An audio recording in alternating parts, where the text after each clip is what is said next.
Okay, let's try this again, folks.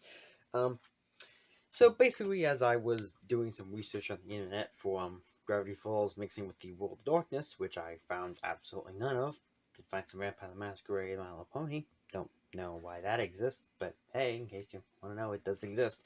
Um, so I was thinking to myself, what would Gravity Falls like as an idea like in the World of Darkness, where the new or old actually look like? And, well, I then start thinking about what would be the main factions that some of the characters would associate themselves with. So, this ended up coming down, at least to me at least, as basically just choosing slash getting a poll to decide which one I do, and I decided I do Mage of the Awakening for this first one. This is a really kind of unscripted video, I just did this for fun. Just say I did it. But, and so I decided I'd take them, like, what if they were all mages, and then put them into what orders I think they'd be most likely to join slash associate themselves with. Um, this is just a small thing. I decided to do the 10 on the wheel. If you didn't know what the Bill Cipher wheel is, that's the one I'm doing it. So it covers really all the main characters. It does have the small notation of having some characters that kind of side characters that really don't matter much, but hey, it's not the worst thing in the world. So we'll start in the order I started them with Dipper. Dipper Pines was difficult for me, but not too hard to figure it out. He's probably part of the Mysterium. His love of trying to find secrets and knowledge is pretty like them. I think he would probably do quite well. He wouldn't probably be a fan of hoarding secrets, but I think he'd be definitely fine with trying to learn about them. So he's not really that hard for me to figure out. Mabel is probably not the trickiest, but was up there because her ideals and goals don't really add up to anything.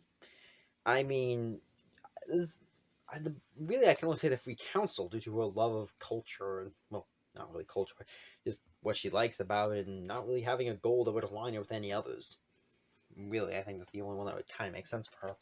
Stan Pines, aka Grunkle Stan, is the third one I do, and I decided to make him Guardian of the Veil. Just now, he's kind of tricky on my part, but I think he went for that because he wants to hide certain secrets. He doesn't want people to know things, and really doesn't tell anyone any more than they need to know, unless he absolutely has to. And even then, he'll usually do it with a grudge. He doesn't like people knowing things.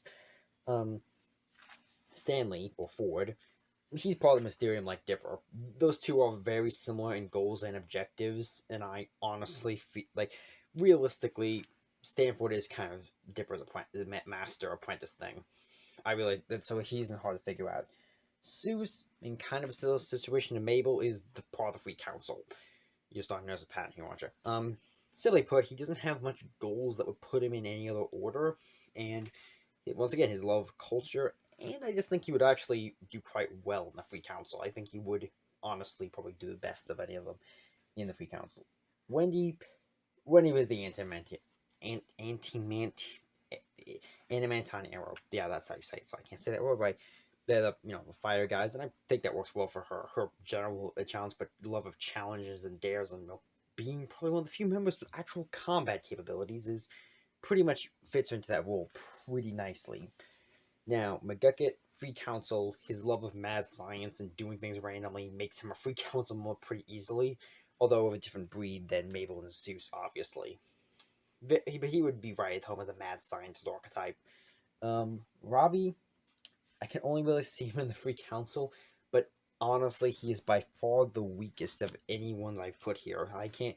He doesn't have much of a personal goal to really want to be in any order. Like, realistically, he would probably just be nameless or not use his power so much. But if he had to choose, I'd say probably the Free Council, just because they're loose enough. I think it's the only group that would actually tolerate him for 5 minutes. Now, Pacifica.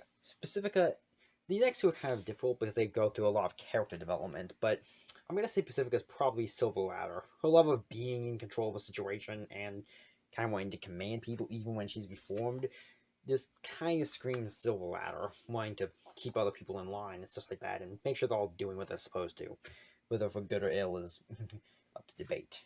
Gideon, Seer of the Throne, textbook. I mean, come on, just replace Bill Cipher with Exart, and you got a Seer of the Throne right there. It's not hard to figure out at all. In fact, it's pretty easy. His of course, is willingness to give up for power. And yeah, he did betray Bill but that was for his own personal reasons. And honestly, I don't really think he ever went through enough of character development to realistically say that he wouldn't join and do that kind of thing again if he thought when he has Gambit. But that's a personal opinion. But yeah, Seer of the Throne, pretty likely. But yeah, those are just the 10 I do. It's a small little video, I think, but I thought it'd be interesting. I do want to do more of these type of things of putting characters in other places. Next one will probably Vampire the Masquerade or War of the Apocalypse, but yeah, you just give your suggestions of who you think would belong in what, and share this around, and I'll see you there. See you there, my little scribbles. Yeah.